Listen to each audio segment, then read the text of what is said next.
Baik, Assalamualaikum warahmatullahi wabarakatuh. Di sini saya akan menjelaskan mengenai poin yang ketiga, yakni upaya hukum terhadap putusan petun, yang dimana dengan tujuan yang sama dari video sebelum-sebelumnya, yakni guna memenuhi tugas akhir hukum acara petun atas nama Jaminatun Nisa dengan NIM 200201111132 di kelas HKI ICP 2020. Baik, nah, ada kalanya keluarkan suatu putusan akhir pengadilan sengketa antara penggugat dan tergugat itu belum tentu berakhir karena salah satu pihak atau dua-duanya merasa tidak puas dengan putusan yang bersangkutan itu dapat menggunakan haknya dengan menempuh suatu sarana upaya hukum guna melawan putusan pengadilan tersebut. Nah, upaya hukum ini merupakan hak dari pihak yang dikalahkan untuk tidak menerima putusan pengadilan yang berupa perlawanan atau banding atau kasasi atau hak untuk mengajukan pemohonan peninjauan kembali dalam hal menuntut cara yang diatur dalam undang-undang. Nah, upaya hukum terhadap putusan pengadilan itu usaha untuk mencari keadilan pada tingkat pengadilan yang lebih tinggi dari pengadilan yang menjatuhkan keputusan tersebut.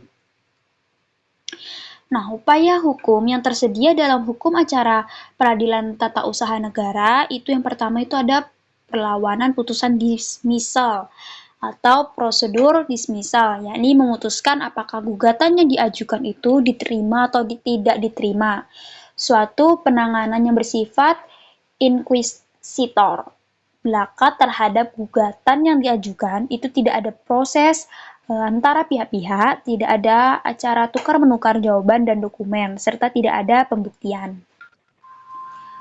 Kemudian yang kedua itu ada pemeriksaan banding, yang dimana upaya pemeriksaan banding pada pengadilan tinggi tata usaha negara merupakan pemeriksaan ulang terhadap apa yang sudah diputus oleh pengadilan tata usaha negara tingkat pertama. Hal ini berarti bahwa pengadilan tinggi tata usaha negara akan memeriksa kembali baik fakta maupun hukumnya secara amar putusan pengadilan tata usaha negara tingkat pertama, terlepas dari tidak adanya memori banding. Nah, kemudian kesempatan untuk mengajukan pada pemeriksaan tingkat banding itu para pihak diberi kesempatan untuk mengajukan argumen-argumennya dalam bentuk memori banding mengenai hal-hal yang dianggapnya perlu, yang menurutnya telah dilupakan oleh hakim tingkat pertama.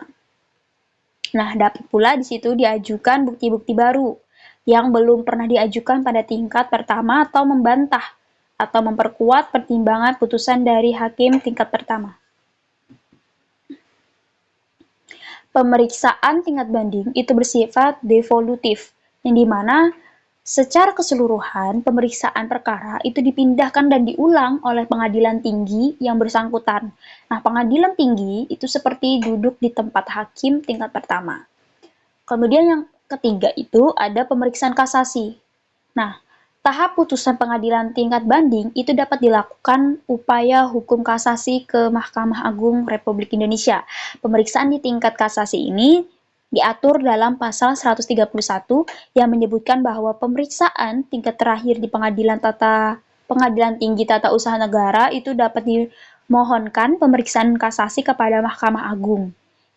Untuk acara pemeriksaan ini itu sesuai dengan ketentuan Undang-Undang Nomor 14 Tahun 1985 Jo Undang-Undang Nomor 5 Tahun 2004 tentang Mahkamah Agung. Nah, menurut pasal 55 ayat 1 Undang-Undang Mahkamah Agung, pemeriksaan kasasi untuk perkara yang diputus oleh pengadilan di lingkungan pengadilan agama atau pengadilan di lingkungan pengadilan tata usaha negara itu dilakukan menurut ketentuan undang-undang ini. Nah, dengan demikian sama halnya dengan ketiga peradilan yang lain, yakni peradilan umum maupun peradilan agama dan peradilan militer. Maka peradilan tata usaha negara juga berpuncak pada Mahkamah Agung. Untuk dapat mengajukan permohonan pemeriksaan di tingkat kasasi pada pasal 143 Undang-Undang Nomor 14 Tahun 1985 itu menentukan bahwa permohonan kasasi itu dapat diajukan jika pemohon terhadap perkaranya telah menggunakan upaya hukum banding, yang mana kecuali ditentukan lain oleh undang-undang. Selanjutnya, pada pasal 46 ayat 1 Undang-Undang Nomor 14 tahun 1985, permohonan pemeriksaan di tingkat kasasi itu harus diajukan dalam tenggang waktu 14 hari setelah putusan Pengadilan Tinggi Tata Usaha Negara itu diberitahukan kepada pemohon. Nah, apabila tenggang waktu 14 hari tersebut telah terlewat tanpa adanya permohonan kasasi yang diajukan oleh pihak yang berperkara, maka menurut pasal 46 ayat 2 Undang-Undang Nomor 14 tahun 1985 itu ditentukan bahwa pihak yang berperkara dianggap telah menerima putusan. Nah, kemudian mengingat pemberitahuan adanya putusan Pengadilan Tinggi Tata Usaha Negara itu dilakukan dengan menyampaikan salinan putusan Pengadilan Tinggi Tata Usaha Negara dengan surat tercatat oleh panitera kepada penggugat atau tergugat. Maka perhitungan 14 hari itu dimulai dari besok harinya setelah penggugat dan tergugat menerima surat tercatat yang dikirim oleh panitera yang isinya salinan putusan Pengadilan Tinggi Tata Usaha Negara. Nah, alasan pengajuan kasasi yang mana tertuang dalam pasal 30 ayat 1 Undang-Undang Nomor 14 tahun 1985 Undang-Undang Nomor 5 tahun 2004 yang menyatakan bahwa Mahkamah Agung dalam tingkat kasasi membatalkan putusan atau penetapan pengadilan-pengadilan dari semua lingkungan peradilan. Karena yang pertama itu tidak berwenang dan melampaui batas wewenang.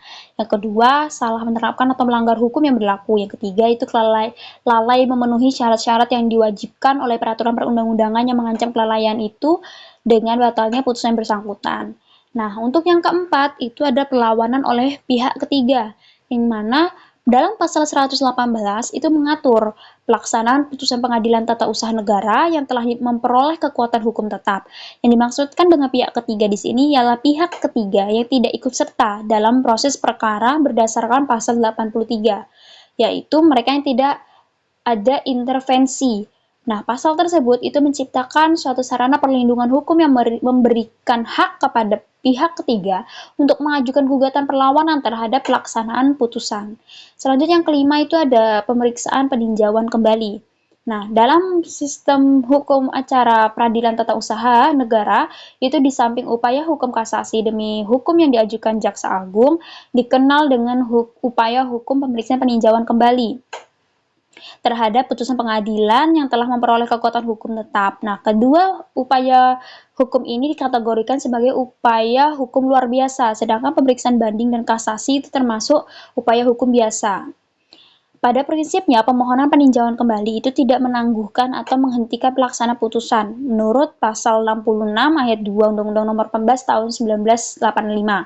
Nah, permohonan peninjauan kembali itu dicabut sebelum diputus, maka permohonan itu tidak dapat diajukan lagi. Mungkin itu saja yang dapat saya sampaikan. Kurang lebihnya mohon maaf. Apabila ada kekurangan, wabillahi taufik wal hidayah. Wassalamualaikum warahmatullahi wabarakatuh.